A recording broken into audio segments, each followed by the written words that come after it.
So we did speak about this a while ago, the last time we spoke to Kay, Hannah. We've got Kay Fitzgerald, trichologist and founder of Melbourne Trichology, in the studio with us today.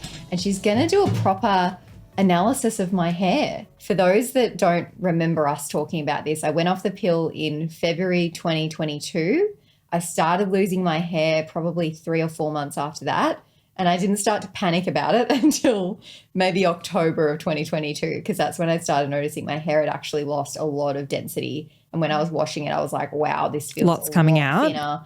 Lots coming out, like a ton of hair. That's what happened to me after COVID. It was very upsetting. Yeah. Clumps. Yeah. Yeah, absolutely. There's so much hair on my floor. So I think I'm starting to get some regrowth, but maybe we can find out from you what's going on with my scalp and get your insights. Yeah.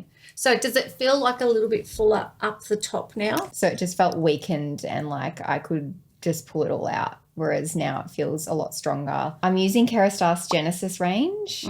That is for hair fall, and I haven't been doing anything else in terms of hair loss. I do take collagen on and off. All right. Yeah. So we'll have a bit of a look and see what's happening. Yeah. So you're going to pull a piece of my hair out? Well, if it wants to come out, if it's ready to come out, otherwise it won't. So it's not. So if she was positive for telogen effluvium, when I pull just like this, it would come out. And So it looks every strong. time. Yeah. So No hair's coming out. So that's good. It's positive. So that's So that's negative for telogen effluvium. But that doesn't mean Telogen effluvium is when more of your hair goes into a shedding phase. okay. Like the scale will shift. Normally it's 15% shedding, 85% growing.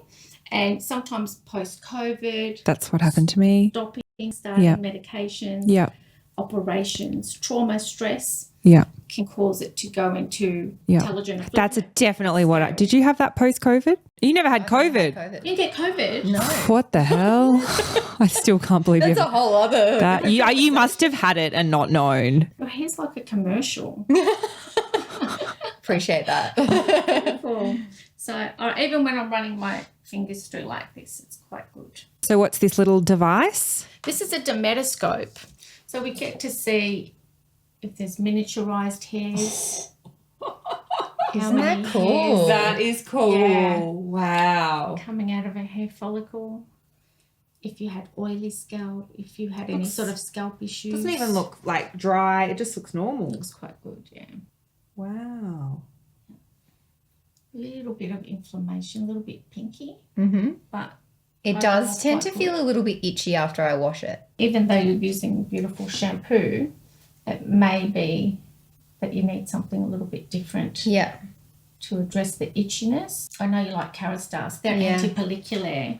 If you leave that on, because those shampoos are not only for dandruff, Okay. they're also for itchy scalp, sensitive scalp. I could do like a co-wash with that. So, but you need to leave it on for 5 minutes. Okay.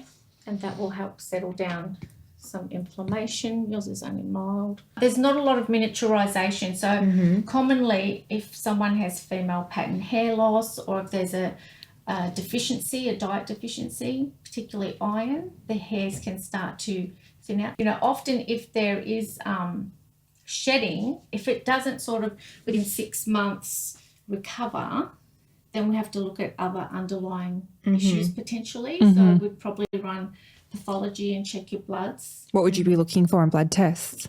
So we check for iron deficiency, vitamin D, thyroid, all those hormone levels.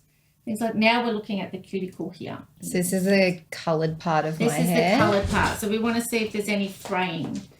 Sometimes there'll be some little white dots or pieces of fraying. Beautiful. Looks like spaghetti. Yeah, it does a bit, doesn't it? There's one there. More damage. Yeah. I've got one split end. Oh my God, one.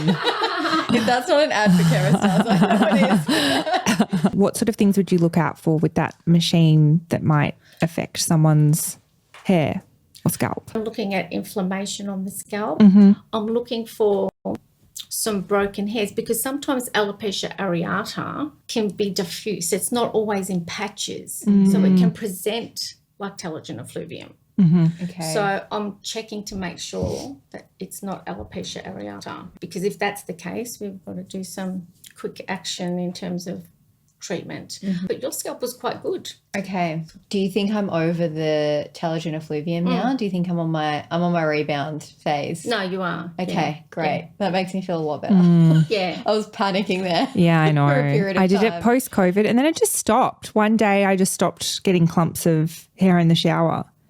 I didn't mind it though because my hair's so thick. I was going to say, it was Hannah, nice you that could it afford to lose thinned. your hair. I actually was like, oh, thank God. Like like I was happy to thin it out a bit. She does have the hair of 10 people. Oh Yeah. my God. It's so annoying. It's a lot of work when you wash your It's hair. a lot of work. I felt like I lost 50% of my hair density. Genuinely felt like I'd pull my hair to the side and I felt like that was what half my hair used to be on one side. So I feel like I'm just recovering from it now, but these baby hairs are really annoying. Yeah.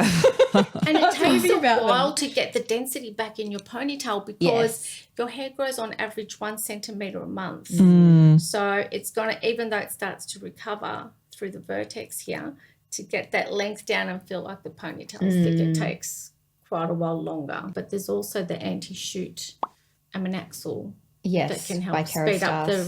the recovery as well. Yeah. And we do sell those ampules on Adore Beauty. So you can find those if you aren't prepared to go and see a trichologist yet and you're in the panic stage like I was a few months ago, thinking I was going to go bald. Any other recommendations that you have for anyone dealing with hair loss or scalp concerns? Yeah, look, a diagnosis is important because otherwise people end up self-diagnosing Yes. and going out buying expensive, ineffective products that they don't need.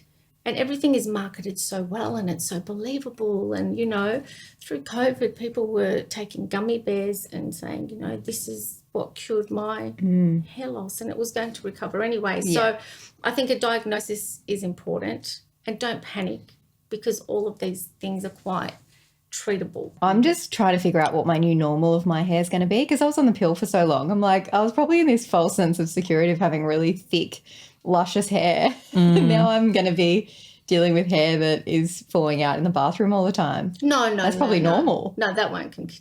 Okay, though. good, because Yeah. my vacuum, I'm cutting, constantly cutting hair out of the bottom yeah, of the Mine was You the have that same when I was so when it long. was coming out. It was mixing with the dust. What are they Yeah. called? The Dust bunnies. Dust bunnies. Yeah. And you just find this like hair when it was falling out, hair Yeah. and dust all together in clumps around Yeah. the Now apartment. combined with my boyfriend's chest hairs. which are Oh my absolutely God! Has he got everywhere. telogen effluvium of the chest? Oh, maybe. They're just everywhere. The life cycle of the chest hair is not as long as the life cycle of the hair on the head, you Okay. see. So Okay. you've got around between 3 to 5 years for scalp hair.